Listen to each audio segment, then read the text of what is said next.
Welcome to Dear Romance Writer, where three writers who always deliver happily ever afters offer questionable advice for all of your relationship, work, and life problems. I'm Roan Parrish. I'm Zio Axelrod. I'm Avery Flynn, and I'm super excited because we have the fabulous Nina Crespo here with us today, and she is absolutely adorable and writes really, really damn good books. So, Yeah. Nina, tell everybody about you and your latest project. Well, thank you for having me, ladies. I'm so excited to be here. For those of you who don't know me, I write books that range from sizzling to small town sexy. And currently I am in the small town sexy vibe with actually the Small Town Secret series, which I'm really excited about. The latest is The Designer's Secret that just released on the 23rd. And then we have book one, A Chef's Kiss, which has had some really great things happening in terms of it's won a couple of awards. And Yay. so I'm just really excited about the series in general. Congratulations. Yay. Is that Harlequin? Yeah. Which line is it in Harlequin? I forget. I am writing for, then you see I'm looking, it's like, Yeah. I know. I'm writing for special edition. Yeah. Okay. All right. So awesome. So that means it's going to be thicker and it's going to have good emotion along with everything else, right? And I like to All write steamy, so that's a part of it too. Yeah, I like that. It's the STS, the small town steamy. Well, we're super excited to have you with us today. Yeah. Thank you so much for being here. Oh gosh, my pleasure. Indeed. So we have a letter today that is, I would say it's one for the books only because we've wanted to do this letter because it's really interesting and great, but it's about death and like, hi, we're in a global pandemic and everything is on fire and people's rights are being denied and everyone's being murdered and nobody has like wanted to talk about something that seems a little bit more serious on the podcast, but it's actually such a great letter. Which is and so fair I'm enough. excited. Yeah. Oh, totally. Oh my God. Yes. Yeah. Totally. Fair enough. I basically like play cute video games on my phone to stop thinking about that shit. So why would anyone want to come and talk about it? Except you, Nina Crespo. I know. Just kidding. No pressure. We forced her to do it. We got her. We got her. Suckered her straight. Anyway, thank you for being down to do this letter. I think it's super interesting. I'm really curious everybody's thoughts. Yeah. All right. So the title of this one is Am I the Asshole for Not Wanting My Son to Call My Wife Mom? Today is the first day of what? Oh, Nina's face you're like, gonna oh. be okay. Today is the first day of second grade for my son, for my 33 male son. Last night after dinner, my wife, 30, began to help my son pack his lunch for the first day of school while I got his clothes out. When I came back into the kitchen, they just finished up and my wife handed the lunchbox off to my son, who said, "Thank you, Mommy." This was the first time my son has ever called her mom because my wife and I have been married for 7 months, but together for 3 years. My son's biological mom passed away when he was just a few months old, and from that moment on, I never wanted my son to refer to another woman as mom.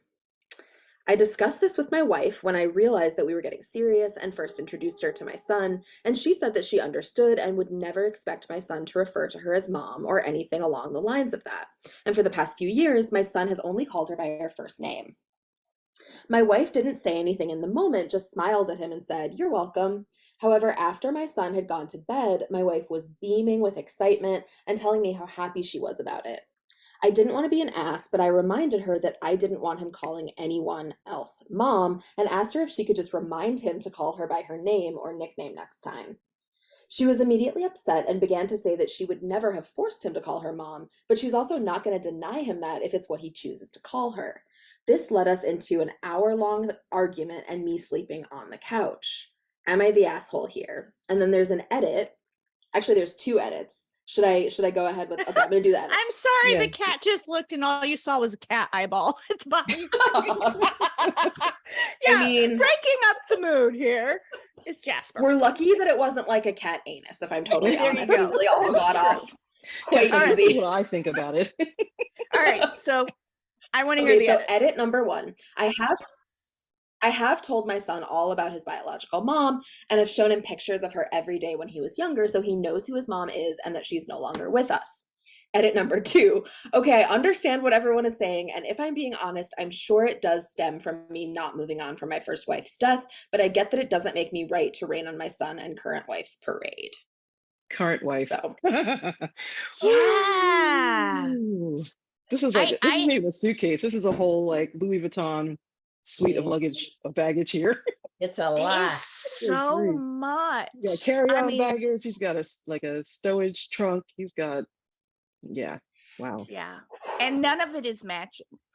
It's It's been beaten up in different ways and Wow. thrown. Oh So my his God. son is 7. 7? Is that what he said? We just said 7. he's in 2nd grade. That's like 7, right? 6? Yeah. Yeah. Mm. Yeah. He's been Yeah. with his wife for 3 years. So And he's they've the been only married for mother that, 7 months. and they Yeah. remember says so she's the only mom that he's ever known, despite the pictures and Right. whatever else he's shown him. Wow. Okay, I'm just digesting. Just had to Yeah. clarify. No, I think this dad is so deep still in his grief Yeah. that part of me is like heartbroken for him because I can't. That's a horrible place to be in, to still Yeah. be in this grief like 7 years later, right? That's a lot. It really is. And at the Mhm. same point in time, God, that's also incredibly selfish to say that my grief over my dead wife is more important than my son having a mother figure in his life that he Mhm. acknowledges as a mother figure. That's cruel to me. That's really cruel. And to So while her. I am heartbroken for him, at the same point in time, that's bad Yeah. shit. I mean, hurt people hurt people. So I Mm-hmm. get it, but my goodness. I mean, and he seems like, well, yeah, I slept on the couch. And everybody's like, yeah. Yeah. Yeah, you did. No surprise. You seem shocked by that. Oh, shocked face. I mean, I just think it really needs to be about the little boy. Yeah. That to me would be the priority, the child for both of them, and just really Yeah. finding out what he wants and what he was thinking, when he said mom. I think Yeah. that's something the dad would want to find out, and it might change his understanding of why it's important to his son. I think And it's that's also like what it comes down that to. that age where you're in school and people have their mommies and their daddies and their mommies and their mommies and their daddies and their daddies and they're talking about them all the time and you're like, well, I have a daddy. Is that my mommy? You know what I mean? Like you're working yeah. out who your family units are. So like, Yeah. my goodness, there's Yeah, and I totally agree with all of you, and I think that it sounds to me like the husband, the letter writer, had like this vision of what it would be like to have a kid, and that vision was always him, his wife who died, and the kid. And Mhm. that like because that was so strong in his mind, he can't think of anyone else as mommy, and he thinks that that should apply to the son as well. And like, actually, dude, you have to get over this vision of what the family you thought you were going to have was in order to honor the family that you actually have. And I think that this is like such a problem, honestly, with parents in general. And I understand, I mean, I get it, but like, I think that so often it's really, really hard as a person with a kid to like remember that no matter what you expected or thought that person was going to be when you dreamed like late at night about the life they were going to have, once they're in the world, you actually don't have any right to dictate like who they are as a human being, like you don't get to decide if No they're matter if they're how not gonna be. frustrating that is. It is. And I mean, this is Mm. the problem I Yeah. think you see with like people whose kids are gay or trans or whatever, is that these parents are like, I had in my mind what you were gonna be like and what this life was gonna be like. And I care more about this fantasy that I had of you than I do about who you are right now. And I think that that is just like honestly a thing that we as a culture have to get over if we're ever going to honor like what children really need or who they are, or and this seems to me like just a glaring example of that. I have a question. Do you think that some of this stems from his worry that his son will forget his mother? Yeah. Okay, do. I'm And gonna be like, an asshole, mom died when the kid was like months old. Yeah, Oh, well, yeah, not The he kid is forget, but doesn't like he know wants her, the he mom. wants, Even yeah, if he you wants show to know her. pictures, Yeah, yeah. I mean, my dad, I was early grade school. Like you see, it's so long ago that like my brain is like blanks out on exactly when it was. No, it was 81. There you go. So whenever that was, my dad died. I have maybe 4 memories Mm. of him, and I was a ton older when he passed away than this kid is. Now, part of that's my Yeah. parents divorced when I was 2, and I saw him every summer for like a month. But you know, kids are not, especially that age of kids, they are not stuck in what was. Mhm. They are Or constantly what could have adjusting. been. Right, because they are constantly adjusting and evolving with all of the new stuff. Because if you think about it, as a small kid, everything is new information. There's so much new all of the time that trying to hold on to something that they really don't even know about is super Yeah. difficult. It's I like like he's, this is all about the dad. It's just yeah, all about the he's, dad and his grief and his need for therapy. And I am yeah, petrified, yeah. petrified for the poor wife who Mm. he says quite plainly in the second edit when he calls her his current His wife, current wife. Yeah, that right? really, But then also just the disrespect toward her in the other letter. He does not value her. He it's like does she's a not. stand-in or something. Yes, I it's like he's She's like, my a, kid has to have a mother figure, so but yeah. don't call you mom, or I need help with childcare, or whatever it was. It just, I think that there's a lack of respect and value there as well. Well, seriously, yeah. I think, coming back to the grief part though, I think he might just feel a little guilty, because he Mm. had the first wife, the child, and like Roan was saying, they had this perfect vision of what the family was going to be. And Mhm. now the wife is gone and he found someone else that he loves and someone that his child can potentially love. And so I'm thinking he's probably feeling some guilt that he's Oh yeah. being loyal to the first wife in some way. And that's probably part of the You're grief. so much nicer than I Work am. out. Well, I mean, I kind of Like see he's a it, dick. where Yeah. He's people holding feel on to the guilty. past while resisting the future. Yeah, he Yeah. feels He's using, like guilty. he's saying to for his what he kid, loves. you and I are in this grief together, even though the child doesn't know who this woman was. And we're this, and then this is something separate. And you Right. don't conflate the two. You know what I mean? And it's just, He yeah, just needs to, he's got some grief issues that he needs to yeah, work out with the yeah, first wife and guilt, I think. yeah. And there has to Totally. And be I a wouldn't be way to, surprised. sorry. No, go ahead. I was just going to say there has to be a way still at the same point in time. There's got to be a happy medium to being able to help tell that son where he came from, right?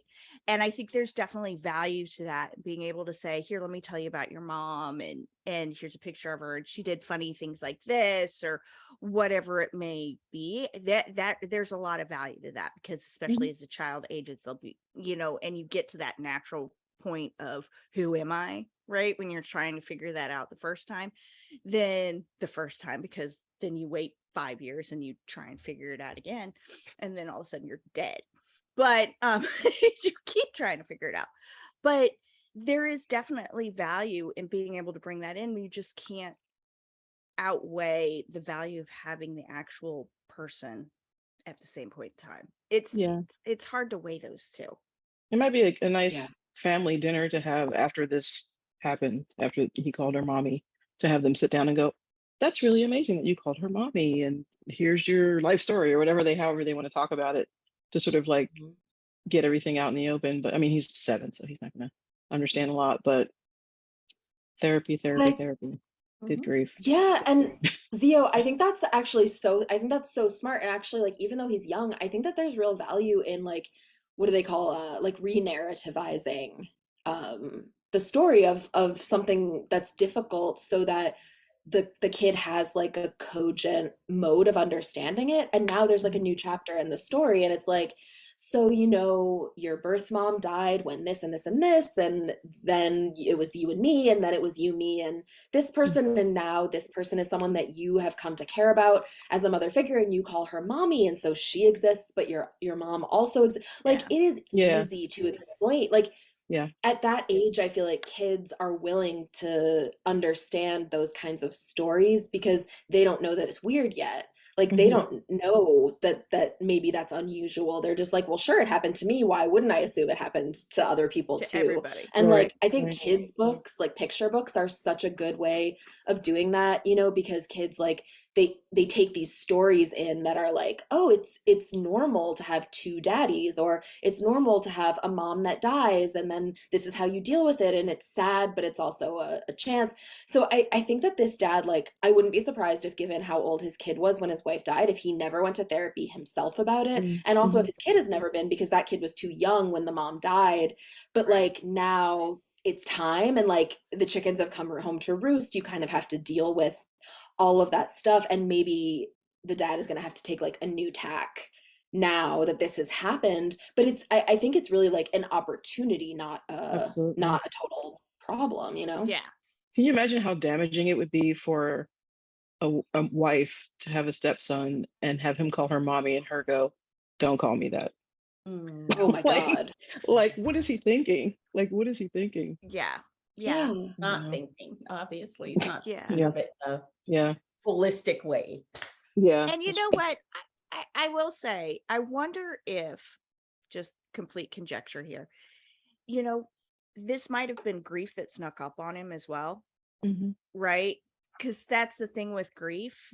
It's never gone. You just deal with it better. And so I am wondering if maybe part of what maybe triggered a little bit is the fact that he thought, I've married, I've moved on, we did this, I set this boundary, we're all healthy, blah, blah, blah. And then this happened Right. and it pushed him back 12 steps, right? And that grief is sneaky. And especially Grief since he will set the sometimes hit you when you when you least least expect it. expect it. Yeah. He set the boundary so early when he said he set it as soon as they started getting serious. So it was before they got married. So Yeah. this was a hard line for him. Yeah. And that just means that he's been carrying this grief along without any sort of outlet or, you know, help for however Yeah. long, for 3 years or more. So it's sad all around. Yeah. Now it would be totally different if this was the stepmom pushing it constantly, right? So Yeah, Right. which is what you that's usually different. hear Yeah. about, right? Yeah. You know, Yeah. Mhm. that's the typical story. Ugh. Oh, Yeah, and I do feel really bad for this current wife, maybe soon to yeah, be future yeah. ex-wife. But yeah, like to raise a kid from the time, like full time, from the time that they're 4 years old, like I know kids who are 4 years old now, and I'm like, they're babies, like they are tiny tinies. Yeah. And so to raise that kid for 3 years, and I'm frankly surprised it didn't happen way sooner than this, but like to Mm, raise that kid and then in that moment to be given the title of mommy by that kid, because that is the role that you're playing and that's how that kid sees you. That's mhm, really beautiful. That's like an organic like acceptance and creation of a family that this kid has done, yeah, which is so beautiful. And yeah, then to see the father, Oh even if no. it's for grief reasons, like insist on this detail, just it really negates so much work and love and time that she's given to this family. And if I were her, honestly, I would feel like shit. I would be like, hey, you've never dealt with this and I didn't get it until this moment. And right. like, you need to go to therapy. We need to go to therapy. This is like that. It would be really, really gutting, I think, to Yeah, be in that position and realize that your partner doesn't see you as an equal caretaker, even though you've been doing the equal work for 3 years and like loving that kid. I think that, that would be really hard. yeah, absolutely. Yeah, hopefully they can either go into family therapy, individual therapy, whatever they need to do. Because I mean, she's obviously built a bond with his son. And oh man, we lost Avery. Well, hopefully she can rejoin us. Internet man. Anyway, but I was saying, like, I hope that they get some therapy because I feel like the three of them are in different places. Like the son may not understand that there's this issue. Like hopefully the dad didn't go Right. like, don't call her mommy, because that would be just an asshole. He really would be the asshole there. But I think individually you know, maybe they have a child psychologist talk to him and say, how are you feeling about whatever, if he's feeling any tension or anything. But definitely they need to either be in couples therapy or family therapy or individual therapy or all of the above or Hmm. something, because otherwise, yeah.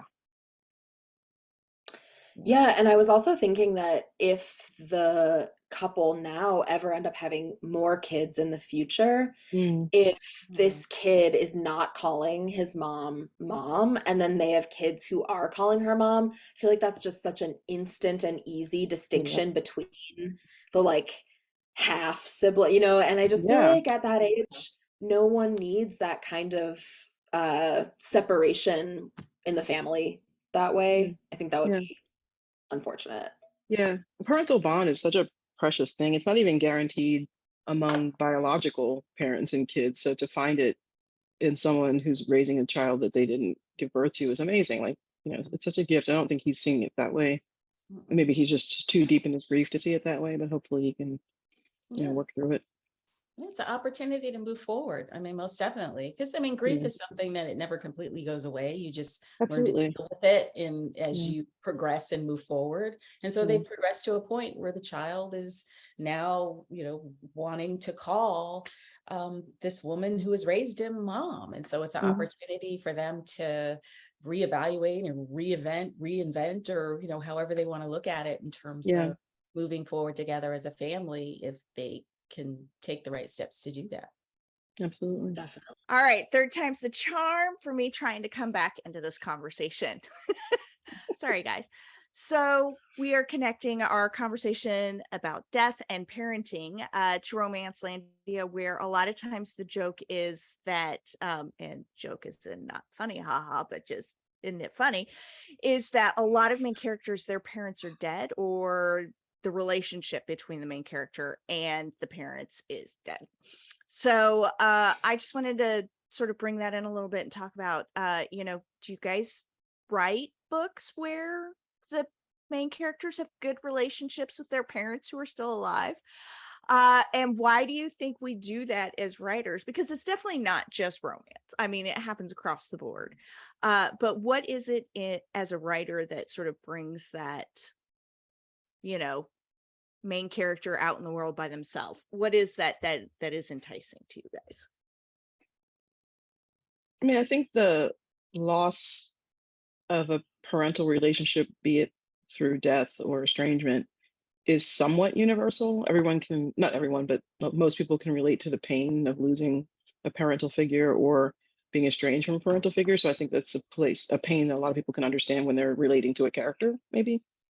And so it's easy to pull from there as a Yeah, writer. I Yeah, would I think so. agree with that.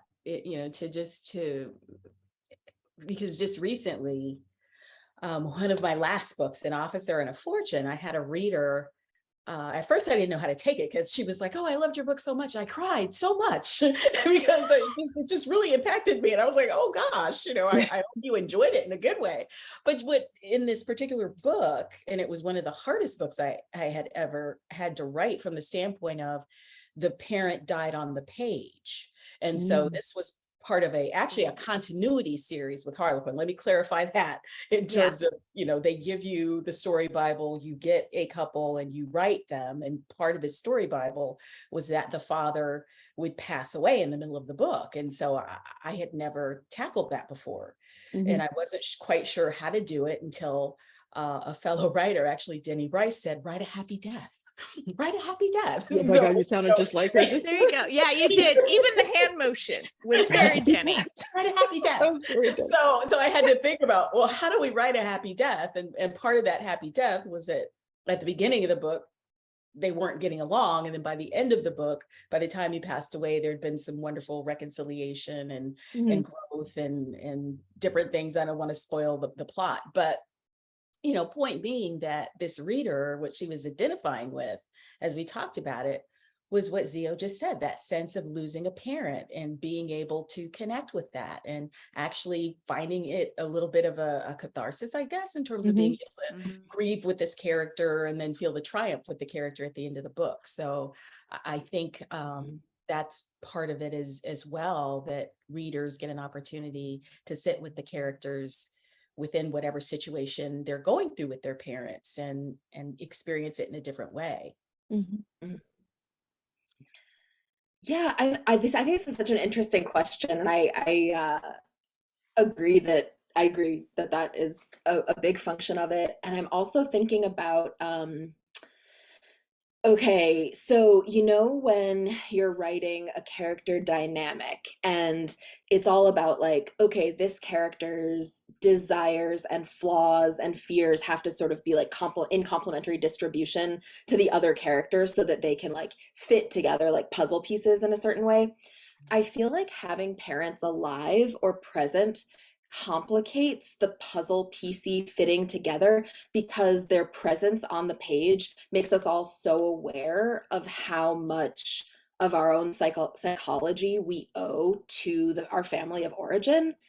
And for me, when I'm put in that to write a parent who, because I've written both, I've written death on the page, I've written dead parents, I've written awful alive parents, I've written wonderful alive parents, but I do think that having the parents there, it really is like this Chekhov's "you marry your mother" that gets placed on the book, where when you can see the parents, you also have to be able to write it so that the parent, like there can be a relationship between the characters and the parents that then the reader can't be like, oh, I see how the parent is similar to the partner that you've chosen, or how the parent, the lack that you got from your parent is what your partner is What you're fulfilling. looking for. And I don't mean that that's always true, but I have found that when I read books like that, I am always like, I see why you like them and how that's related to your parents. And I think that because romance that has a bunch of hot sex in it, the last thing that we want to be thinking about is our partner's similarity to our parents, that like killing them just Why'd solves you that even bring entire that Reading a book up? like that right now. Oh my gosh, I have Ew. that scene. And they're like, I don't really even think about my mom right now, but exactly. Yeah. That's my Oh my theory. I think that's an excellent theory. So I was so we were talking about, you know, the pandemic and the things that we do to you know, inject a little dopamine in our life. And TikTok is that for me, right? I'm not on book talk really for the most part. I'm on like cow talk Mhm. and like what else? Like how Scottish people say words talk. I'm in a weird Oh, I know one. that guy. Yes, he's awesome. He's So awesome. I actually, so the other day I actually had a writing one that came across my timeline and that was so weird. So I was like, stopped me completely. And it was a script writer and she got me because she starts off with, I'm going to tell you why Wonder Woman 84 sucked. And I'm like, she's right. It did. And I was so mad about that. And she talked about something in writing that I had never thought about, but makes perfect sense. And that is that your main characters either have dynamic arcs or flat arcs. All right. So in Wonder Woman had a flat arc. She already knew who she was. She knew what was right. She knew what was needed to be done. She had all of that stuff together, and it was the world around her that was dynamic and changed, right? Mhm. And in Wonder Woman 84, you took a character who'd already achieved sort of that perfect level, should we say, and then turned her into needing a dynamic arc because all of a sudden it was Wonder Woman that had to change as opposed to the world around her. And so by giving her those flaws, it was really hard. And so it really started me thinking about, like, I had never thought about it that way. So dynamic arcs and things like that. And I'm like, most of the time, in most of the books I read, definitely for sure, and I would say in all of the books I write, it is dynamic arcs, right? It's the characters that are doing the changing and the main characters that are learning. Mhm. And I think the lack of parents or that parental relationship gives people the impetus to make change and the curiosity to go and look and figure out, where do I want to be? Or that first sort of aha moment of, oh, wait, it doesn't always have to be like this. Yeah. So for me, I think that is. But I will say I have like my Hardigan series people love that family like crazy, and they are actually like in each other's business, but they're actually really well functioning together. And the parents are married and they're happy and they meet every week for dinner. And like all of the kids come and they bring their pets and it's chaos. And so, and a lot of times what that ends up being though, is the characters who don't have that come in and are either completely overwhelmed and are like, oh my God, get me the fuck away from these people. I don't understand any of this. Or they're like, holy crap, This I is what never I've been knew it could be missing. like this. Yeah. Right. So I think it gives you something to bounce off of. I tend to Yeah. write a lot of estranged parents. One, because I think it's realistic, and also because I love found family. I like writing found family, and I like the idea, or I like to play with the idea of nature versus nurture, where people come from awful backgrounds, but they don't turn into awful people. Yeah. Because a lot of times bad things are, you know, the excuse for bad deeds is, oh, well, they were raised that way or they were around, whatever. And it's like, you know, so I think for me, it's just, I like creating families out of people who have no relation whatsoever. too.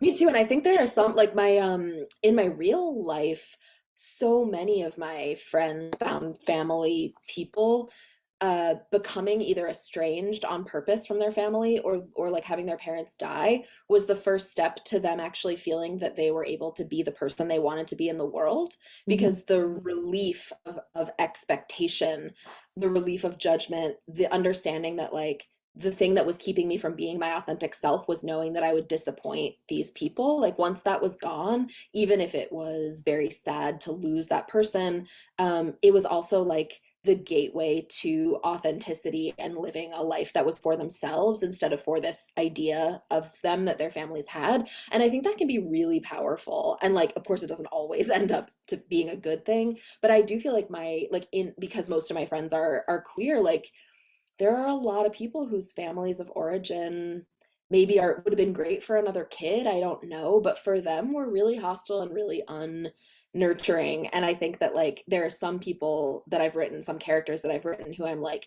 this person would never have been able to do the things that they're doing if their shitty toxic families were alive and influencing them. And so I just want to like clear the board, you know? Yeah. Yeah, I agree. I also think, you know, reading about perfect people in perfect situations with perfect families is boring as shit. It's so boring. It's like a horror movie. Yeah, I think there's You also know. that part of it. That You part know, of there's it a for dark sure. secret somewhere in there. Mhm. Oh my gosh, well, this was really cool, despite the interruptions from the internet gods. Yeah. Or devils, whichever you Or prefer. devils, yeah. I like the I've been watching like Sandman and American Gods, and they don't behave well. So So good. Yeah, that works. It's definitely a Neil Gaiman. seriously, Yeah, seriously. internet. Yeah. But thank you, Nina, for being here with us. We really Thank love Yes. having you and all of your wisdom and grace and beauty. Well, thank you. No, I'm sorry, guys. I am like on vacation right now. I don't have a project. I don't owe anybody anything. Oh gosh, I am just like, what is that I like? have not been. Yeah, I'm like, tell me. I have not been in this space for like a decade. So Wow. Enjoy it. This is huge, just to wake up and say my biggest decision is like how many cups of coffee I'm going to have today. And whether you're gonna have I wine both with your hate podcast. and love that for you. I love That's it. awesome. Yeah. Well, I mean, edits are going to come soon enough. I Yeah. mean, That's true.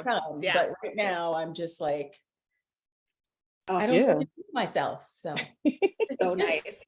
Enjoy it while you can, Yeah. Yes. because it will Are you doing- change. Are you doing any more events this year? I am going to do Shameless. That is Oh. my last in. Are you going to be there? Yes. This is going to be my last in. That's my last in-person event for this year. Yeah, I And think then it's my last one this year too. I'm definitely off. I'm doing it differently this year, where I'm giving myself more space. So Nice. Nice. Smart. It's great. Well, tell everybody where they can find you on the socials, since if they can't get to Shameless. where can you find me? Oh, well, I am everywhere. If you go to, I mean, at this rate, this could be like an escape, you know, like Yeah. finally let your animal out of its space and they like run for Yeah. that could be me right now. I could be running forever and never come back to my desk. Just joking. You can find me just about everywhere. I mean, you can find me on Instagram, Twitter, Facebook, and usually Instagram's kind of like my little happy place, along with Facebook. What's your handle there? Is it Nina Crespo Writes, I think? Yeah, on Instagram, it's Nina Crespo Writes, and then Twitter, Nina Crespo 21. But if you go to my website, all my socials are there, connect. You can also sign up for my newsletter as well to get all the latest on upcoming books and book covers and my favorite books that I'm reading and all kinds of good stuff. Awesome. Well, it was really great to have you. Thank you again. And thank you everybody for tuning in. We love reading from Am I the Asshole? It's an endless treasure trove of assholes, but we really want to hear from you guys because we know you're not assholes. So send us all your problems, Supposedly, your questions. allegedly. We know you know some, and you want to tell us about them.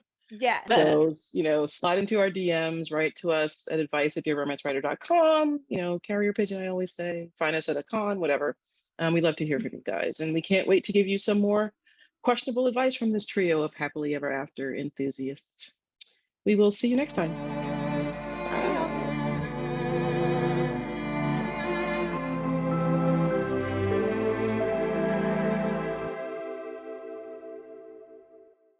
Thank you so much for subscribing to Dear Romance Writer. Remember to keep sending in those letters at dearromancewriter.com. We can't wait to tell you what to do. Dear Romance Writer is part of the Frolic Podcast Network. Find more podcasts you'll love, frolic.media/podcasts.